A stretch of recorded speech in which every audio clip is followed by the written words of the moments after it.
Bien, entonces continuando, como habíamos dicho, aquí tenemos que pensar en nuestros sustratos, ¿no?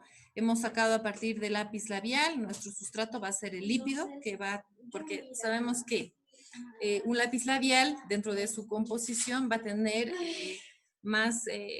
su composición química va a estar referida a la grasa, ¿no? En este caso, lípidos o grasa. Si hablamos de una leche chocolatada, entonces estamos hablando que la leche contiene mayor contenido de proteínas. Ahora, sí, efectivamente, hay una composición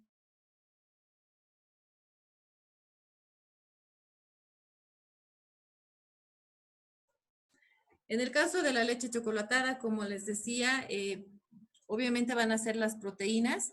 Sí hay otros componentes, pero el mayoritario es la proteína. Es por eso que se toma en cuenta este principal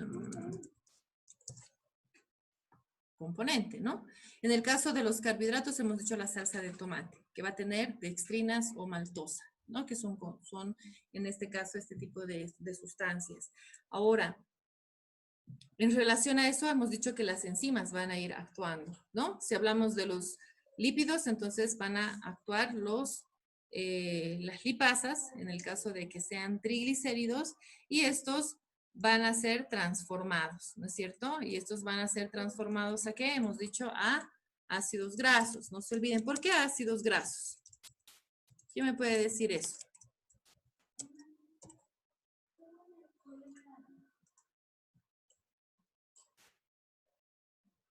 ¿Por qué tendrían que ser ácidos grasos? Porque se rompen los enlaces o van a ir rompiendo los enlaces para formar ácidos grasos. Por la composición que tiene el lápiz labial, está compuesto por grasas, ceras. Exacto. Ahora, en el caso de los triglicéridos específicamente, un triglicérido está compuesto por un glicerol y 3 ácidos grasos, ¿no? Entonces, Sí. es ahí donde se va a dar lugar a la descomposición que representa, en este caso, las lipasas. Ahora, en el caso de las proteínas, hemos dicho que nuestra mancha es la leche chocolatada, entonces la caseína va a ser la proteína que en este caso va a actuar como sustrato y nuestra enzima va a ser las proteasas. Ahora, ¿qué es lo que va a pasar con esa caseína? ¿En qué productos se va a obtener?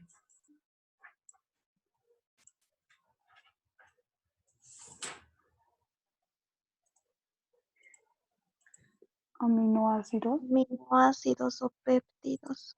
Exacto, los aminoácidos o péptidos, o hipéptidos también puede ser, ¿no? Porque puede haber una mezcla de ambos. ¿Por qué? Porque esos son sus componentes más simples y eso es lo que hace una enzima.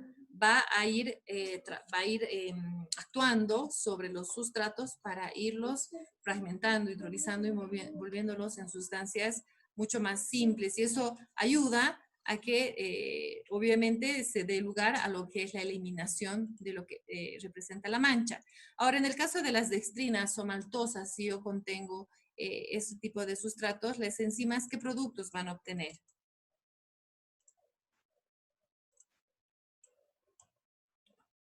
Azúcares simples. Los azúcares simples, ¿no? ¿Cuáles serían principalmente esos azúcares simples? La glucosa, que es la molécula más Glucosa. pequeña. Exactamente, ¿no?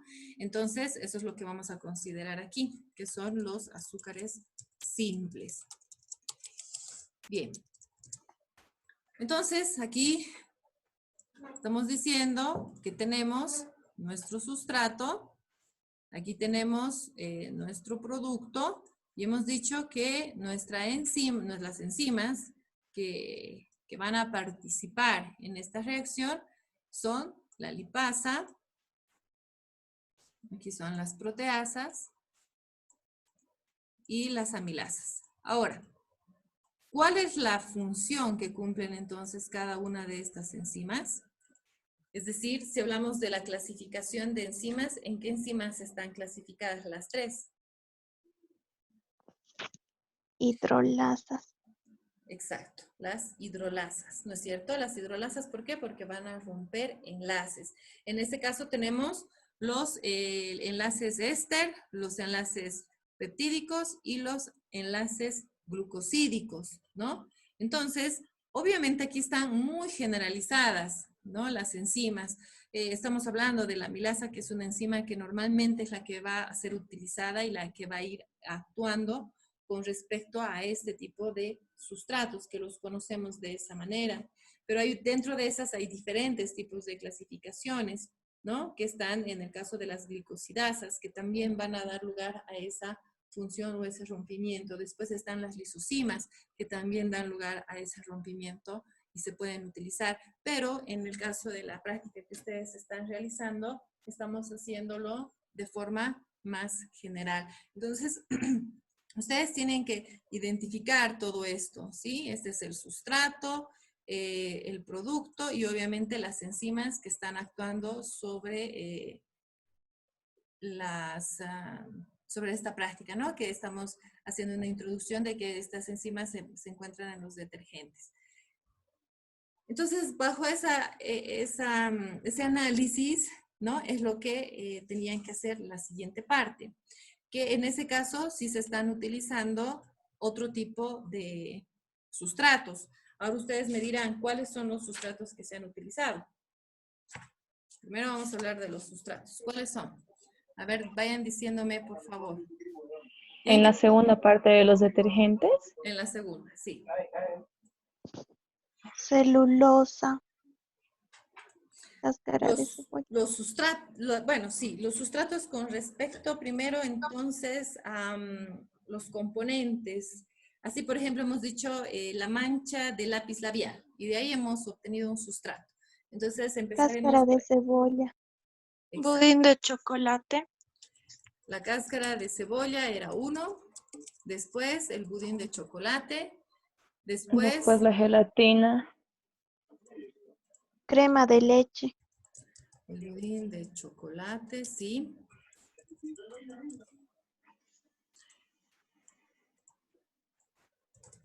Crema de leche y el último es la gelatina. Sí.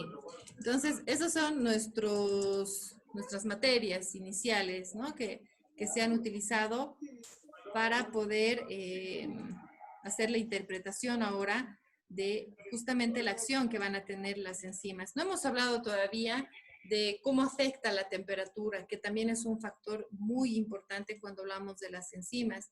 Sabemos muy bien que si hacemos una manipulación de la temperatura, podemos hacer que éstas se inactiven o, caso contrario, que lleguen a dar lugar a una mejor reacción catalítica, ¿no? Entonces, obviamente en la práctica se puede observar mejor esto, pero sí se tiene que tomar en cuenta que hay algunos detergentes que a temperaturas más altas accionan mejor, eliminando la mancha o mostrando su actividad catalítica. Entonces, en esta parte es más que todo demostrar su capacidad catalítica, es decir, qué es lo que va a hacer esa enzima con respecto a ciertas sustancias que se encuentran en las manchas, ¿no? O sea, sabemos muy bien que todo va a estar relacionado con los mismos componentes químicos que se encuentran en una mancha y por eso se utilizan las enzimas para poderlas eliminar y nosotros estamos haciendo una interpretación bajo esa característica.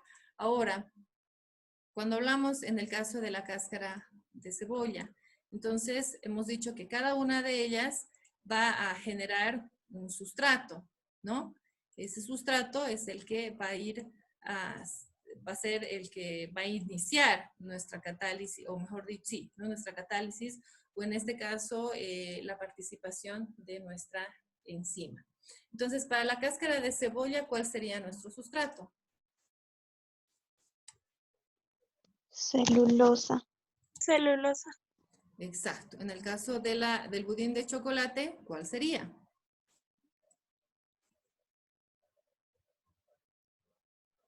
¿Cuál sería nuestro sustrato? Almidón. El almidón. Y hay varios que se han confundido en esta parte de colocar el sustrato en cuanto al budín de chocolate. La crema de leche, Lípidos. Lípidos. Lípidos. lípidos, ¿no? Que pueden ser triglicéridos, pueden ser fosfolípidos, pueden ser colesterol, ¿no? Entonces los vamos a poner como lípidos. Y en el caso de la gelatina, específicamente sería Colágeno. el colágeno. Entonces, aquí estamos hablando de, la celulosa, ¿qué es? Es un carbohidrato, un lípido, una proteína.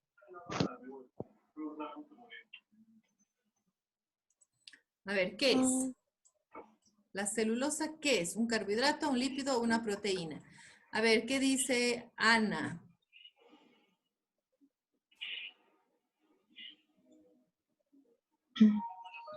¿Qué dices, Ana? ¿La celulosa qué es? Perdón, dicen. Ay, me he perdido, lo siento.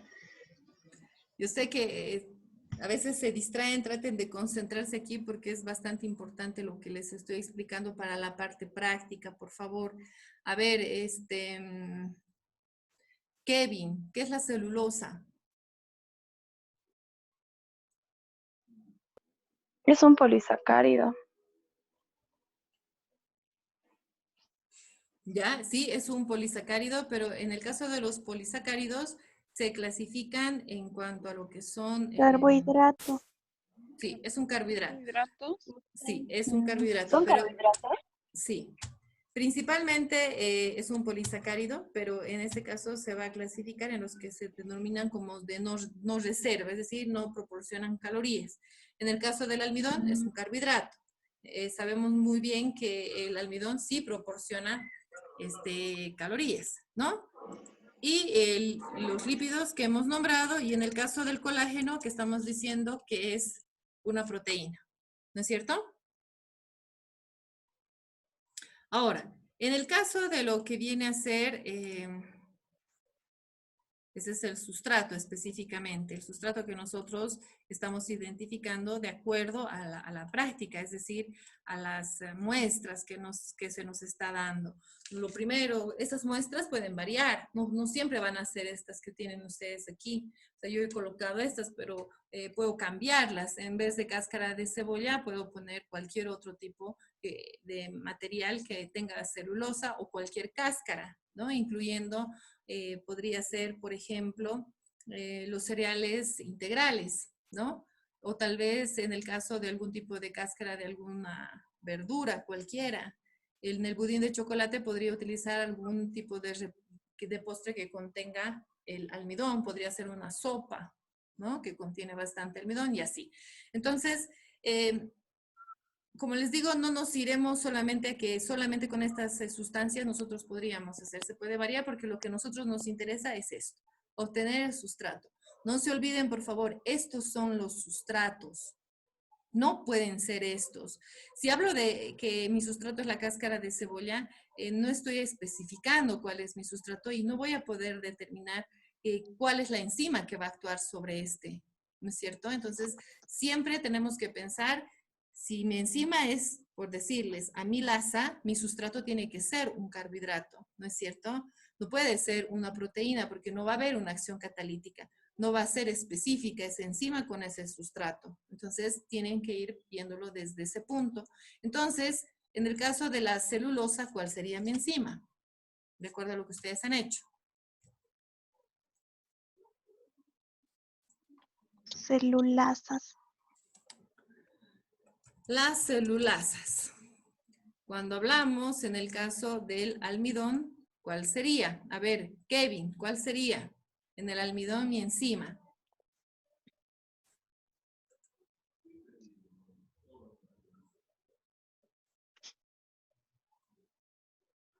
Kevin, ¿no me escuchas? A ver, Litsi, ¿cuál sería? ¿Sería la amilasa? Sa, ¿Ok? amilasa. Las amilasas. Tienen que ir participando, por favor, porque yo estoy tomando en cuenta también eso, ¿no? De que ustedes están presentes en lo que se está hablando aquí y obviamente que se está aclarando si hay dudas o no. Voy a saber si ustedes hablan, si no hablan, no voy a saber. En el caso de lo que serían los lípidos, a ver cuál sería la enzima. A ver, Cheyenne, ¿cuál sería la enzima? Si yo hablo de los lípidos. Cheyenne. ¿No sería las lipasas, Lisa? ¿Qué pasa? Las lipasas. Las lipasas. Bien, dejaremos que participen, por favor, las demás personas. Ya les daremos un poquito de tiempo. En el caso del colágeno, ¿cuál sería la enzima? A ver, Wendy, ¿qué dices tú?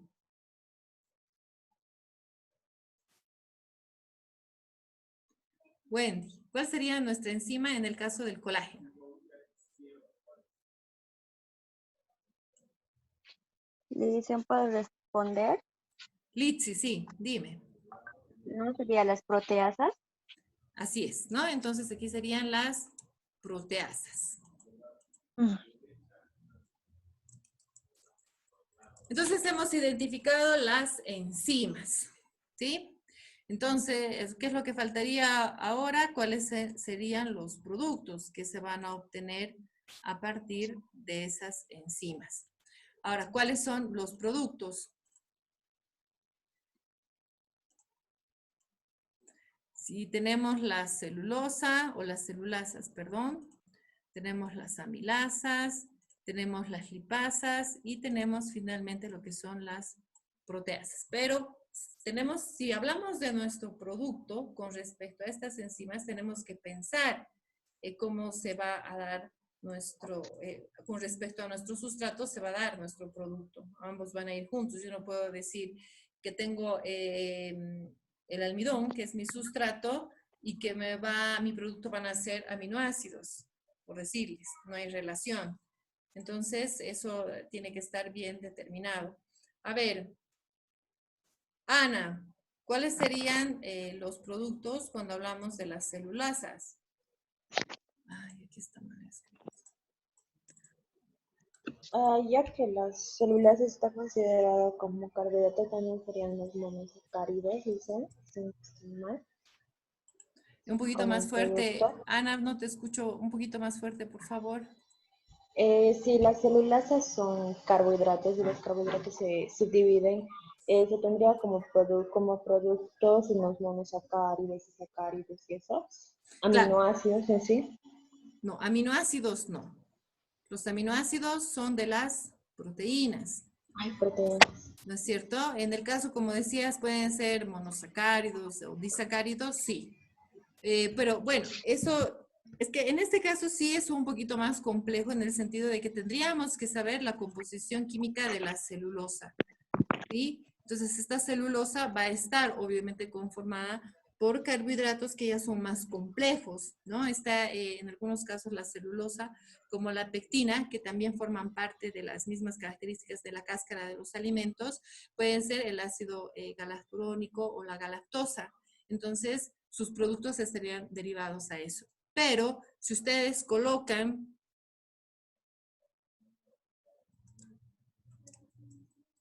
vamos a poner o un monosacárido, entonces está bien, ¿no? Se podría considerar bajo esas características. En el caso del almidón, que perdón, que su composición ya es mucho más clara, ¿qué tendríamos que colocar? A ver, Caterín Sánchez, ¿qué tendríamos que colocar con respecto al producto del almidón a partir de la milasa? Caterín Sánchez.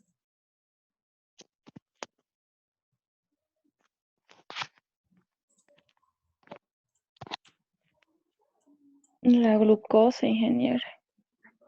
Sería, en el caso del Las almidón, de las, la amilasa, la perdón, en maltosa y las dextrinas.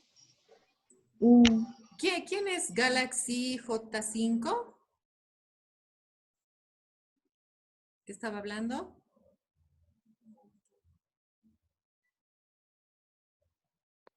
Bueno, no sé qué ha pasado ahí.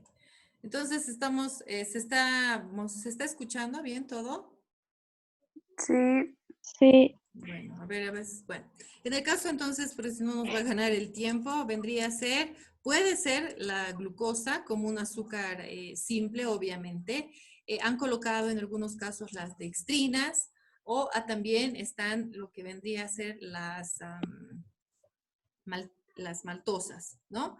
Que son, si se dan cuenta, azúcares mucho más pequeños. Ahora, han puesto en algún caso como producto la amilosa y la amilopectina.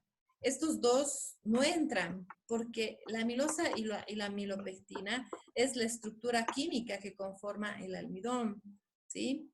Es decir, que a partir de la amilosa se puede obtener la glucosa, las dextrinas, la maltosa, o de la amilopectina o de la amilosa también, ¿no? Entonces, eso, aclararles. Hay varios que han puesto como producto amilosa o amilopectina, y está mal. No es el producto, esa es la composición química del almidón. El producto es cómo la amilasa va a actuar sobre el almidón y lo va a ir hidrolizando, porque sabemos que estas enzimas son o están dentro de la clasificación de las hidrolasas, que son el grupo número 3 de la clasificación, que van a generar un rompimiento en los enlaces, fragmentándolos y de esta forma eliminando la mancha. Obviamente el detergente representa otros componentes que van a ayudar a la eliminación de esas sustancias, pero el objetivo de la amilasa, o perdón, de la enzima, en este caso es reducir el tamaño de la muestra o del componente inicial. Y así, ¿no? En el caso de las lipasas, lo mismo que habíamos dicho anteriormente, que serían los ácidos grasos, ¿sí? En el caso de lo que vendrían a ser las proteasas sobre el almidón, entonces serían Serían simples. aminoácidos Aminoácidos. y péptidos. sí, y péptidos, exactamente. Ahora, algo que quiero argumentar en cuanto a la forma en cómo se ha hecho el procedimiento. Ustedes han colocado procedimientos de las diferentes muestras para determinar la presencia de las enzimas. Entonces, por ejemplo, en el caso de la cáscara de cebolla, se colocaba en todos los casos, primero el detergente, cualquier sea, ¿no? Se podían utilizar 3, 4 detergentes. Se diluía en agua el detergente y se sumerge la cáscara de cebolla y se deja un tiempo. Entonces, el resultado de esto es que existe una despigmentación de la cáscara. Entonces, si se presenta esa despigmentación, entonces hay celulasas y se han obtenido los productos que han dado lugar a la despigmentación. Ahora, en el caso del budín de chocolate, cuando se prepara el budín, que tiene almidón, entonces cuando nosotros calentamos el budín, se produce una viscosidad, ¿no? Una sustancia espesa y densa, que es el almidón. Entonces, si nosotros echamos el detergente y dejamos un tiempo y se pierde esa consistencia, es porque sí hay amilasas. Las amilasas han actuado sobre el almidón y han obtenido estos productos y por lo tanto el budín que estaba espeso se vuelve líquido. Pero si no fuera así, yo colocara el detergente y el almidón, es decir, la viscosidad o el espesor se mantiene, entonces no hay amilasas. ¿Por qué? Porque no ha habido una acción, no ha habido una fragmentación del almidón, se ha mantenido intacto y sigue cumpliendo su función. ¿Sí? En el caso de la crema de leche, ustedes han utilizado, bueno, en el procedimiento se dice que se utiliza la fenolftaleína, ¿no? Es decir, colocamos la crema de leche, colocamos el detergente, lo mezclamos y vamos colocando gotas de fenolftaleína. Esas gotas de fenolftaleína, entonces sabemos que al ir colocándolas tiene que tener un color rosado. ¿Cuál es la función de la fenolftaleína cuando se utiliza en cualquier análisis que ustedes han utilizado? Es que la muestra esté totalmente neutralizada, ¿no es cierto? Que no sea ni ácida ni sea básica. Entonces nos permite medir eso. Por lo tanto, ¿cuál es el objetivo de utilizar la fenolftaleína? Cuando yo coloco la crema de leche y el detergente, mezclo y voy colocando las gotas de fenolftaleína hasta que se tiñan rosadas, significa que la muestra hasta ese momento está neutralizada, no es ni ácida ni básica. Entonces se deja un tiempo. Si se va perdiendo el color rosa, significa que la muestra se está acidificando. Entonces nos está diciendo que hay un aumento de ácidos grasos, por eso se está acidificando. Entonces eso se daría como positivo de que sí hay lipasas. Pero si no hay un cambio de color y este se mantiene rosa constantemente, todo ese tiempo no ha habido una modificación, entonces no hay lipasas, porque no ha habido un cambio.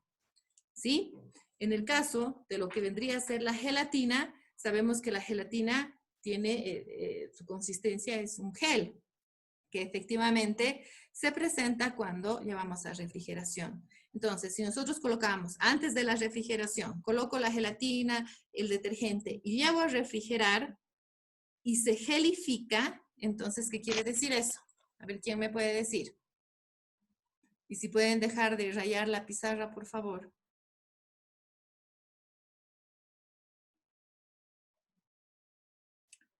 ¿Qué es lo que pasa entonces en el caso de las proteasas? Si yo mezclo el detergente más la gelatina y lo llevo a refrigerar y el saco y la gelatina queda gelificada, ¿qué significaría eso? A ver, Tania. A ver, Tania, quiero escucharte. ¿Qué dices tú?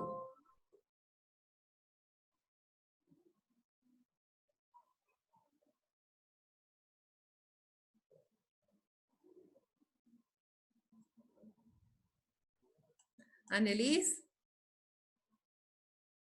Ingeniera, que sí existiría proteasas. ¿Si se gelifica? Sí. No. Se muestra la presencia de colágeno, ingeniera, el colágeno. Claro, se muestra la presencia de colágeno y significa que no hay proteasas. Sí se gelifica. Si se gelifica. Es decir, no ha habido un cambio en la gelatina. Si yo he puesto el detergente y lo he llevado a refrigerar, he sacado y se ha obtenido la gelatina tal cual está, entonces no ha habido una modificación del colágeno. El colágeno es lo que hace que gelifique la gelatina. Pero si yo coloco el detergente con la gelatina y lo pongo a refrigerar, lo saco y no gelifica, es totalmente líquida, entonces ha habido un cambio en el colágeno. Y el colágeno se ha transformado en los aminoácidos y péptidos y por lo tanto ha quedado en una sustancia líquida.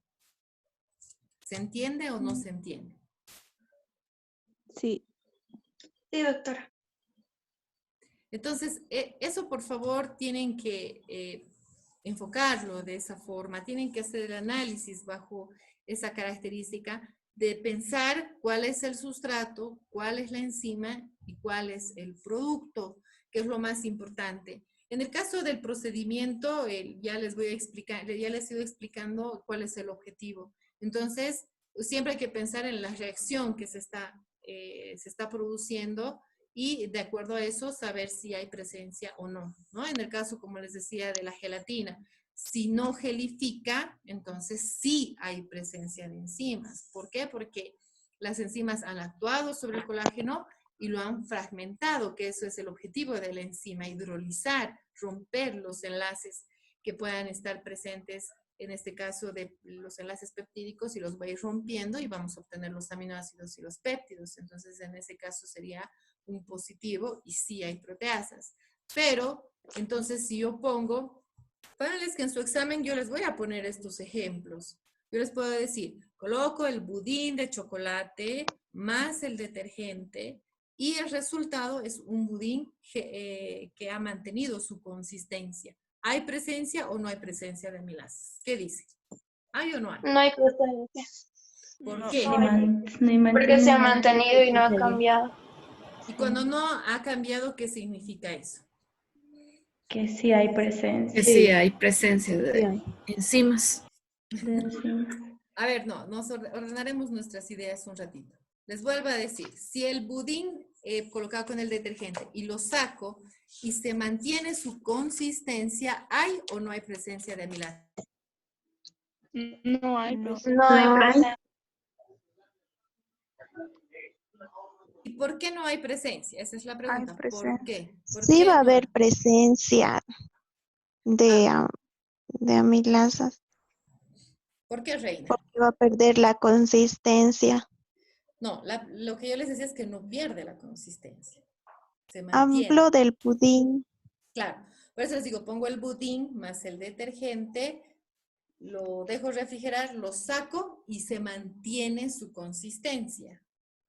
Sí hay presencia de enzimas, entonces, cuando se mantiene. Se mantiene, es decir, el almidón no ha sufrido ningún cambio. Ujú. Entonces se No, pues mantiene. más bien al revés, no hay presencia, porque precisamente se ha mantenido y no hay el rompimiento de los enlaces. Exactamente. No hay presencia. Si el budín no ha cambiado, si igual he mezclado el detergente, lo he refrigerado y lo he sacado y el budín sigue igual su consistencia, no hay cambio, no hay enzimas, porque no ha habido una fragmentación. O sea, si fuera un positivo, es decir, si hubieran enzimas, el budín no hubiera quedado líquido, hubiera cambiado su consistencia original.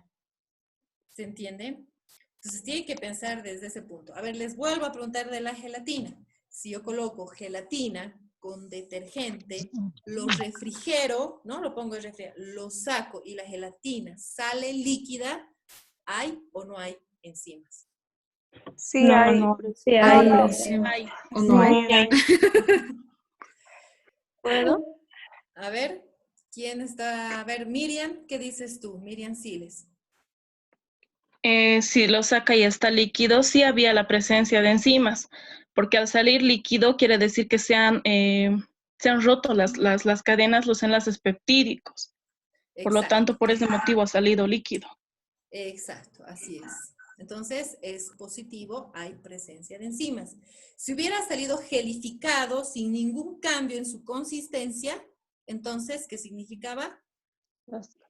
Que no hay Que presencia, no había, que se Que no hay. que no mantienen había los la enlaces presencia. peptídicos. Exactamente. ¿Sí? Entonces, de esa forma, por favor, tenemos que ir tomándolo en cuenta. Estos son ejemplos que nos ayudan a entender la actividad catalítica. Sí, obviamente todo dentro de una perspectiva química, ¿no? Tenemos que utilizar la química. Ustedes son bioquímicos y tienen que ver la química en todo lo que están analizando, desde sus análisis clínicos que seguramente los van a ir realizando, etcétera.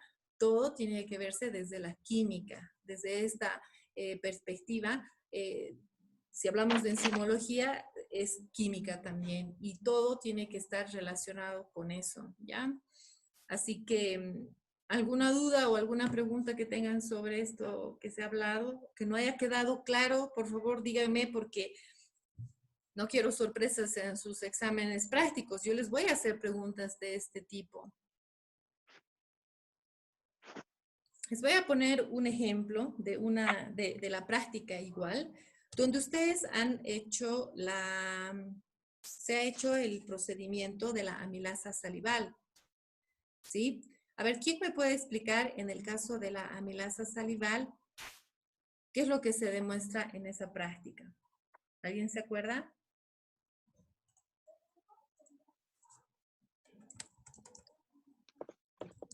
Dicen, creo que lo que era la presencia de almidón.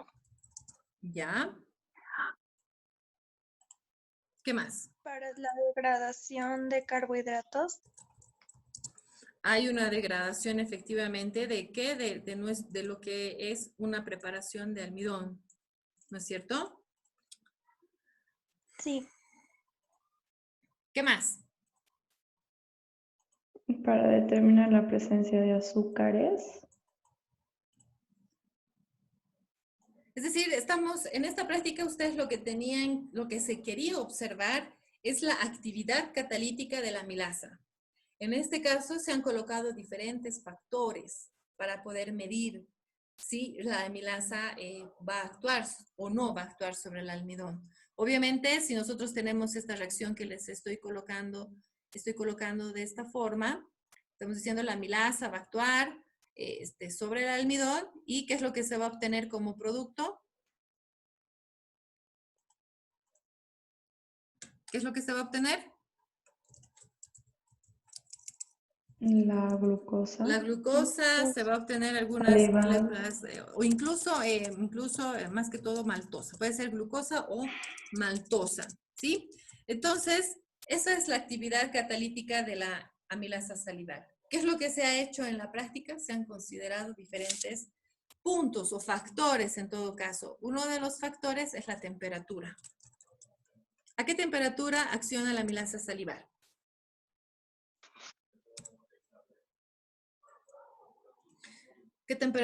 ¿A qué temperatura nosotros estamos normalmente?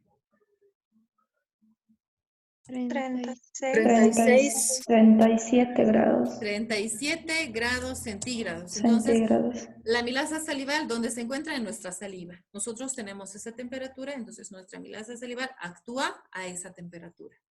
¿Sí? Eso es importante. Entonces, sabemos que la amilasa salival, si está a 37 grados centígrados, va a hidrolizar el almidón y se va a obtener lo que es la glucosa, ¿no? Y obviamente para eso se utilizan dos reactivos, que es Felin y que es el Lugol, ¿no?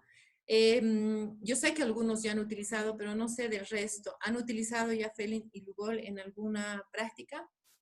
Por ejemplo, Annelies, Anelia, Ana, Tania, ¿han utilizado? Sí. Entonces, cuando hablamos de Felin, ¿qué es lo que determina Felin? A ver, cualquiera. Azúcares, tal vez, ingeniera. Exacto, los azúcares reductores, ¿no es cierto? Que los va a determinar. Entonces, ¿y qué color sale cuando nosotros determinamos los azúcares con Felin? Color, ¿Ladrillo? naranja, no, Naranja. Exacto. Solo Entonces, naranja ladrillo. la naranja ladrillo. Entonces, cuando nosotros utilizamos este reactivo, el positivo de este reactivo es el naranja, ¿sí? El negativo, ¿cuál es? Si no me equivoco, creo que era azul o celeste. Celeste o azul, exactamente. Entonces, cuando nos sale el naranja significa que hay glucosa. Cuando nos sale azul significa que no hay azúcares reductores, ¿no? Es decir, puede ser que haya almidón, que haya otro tipo de carbohidrato que no permite Felin determinar, ¿no? Entonces, por eso el Felin nos ayuda a saber, si yo coloco la amilasa con el almidón, hago esta prueba y me sale el color naranja, significa que sí, que la amilasa salival a 37 grados centígrados ha actuado y lo ha transformado en este caso en glucosa, ¿no? Ha transformado el almidón en glucosa. Pero si yo cambio la temperatura, si por decirles yo pongo a 15 grados centígrados y hago Felin, ¿qué creen que me va a salir? ¿Positivo o negativo? Negativo ambos. ¿Negativo ambos? ¿Cómo ambos? Digo negativo el naranja. El positivo va a salir negativo. Se va a mantener en el color azul. Se va No a va a mantener. cambiar. ¿Por qué? Porque la prueba de Felin se hace en ebullición para que se detecte la presencia de glucosa. No, estoy hablando desde aquí. La amilasa salival, estoy diciendo que estoy colocando con el almidón a 15 grados centígrados. Y estoy utilizando Felin para saber si la amilasa ha actuado o no. ¿Qué dice?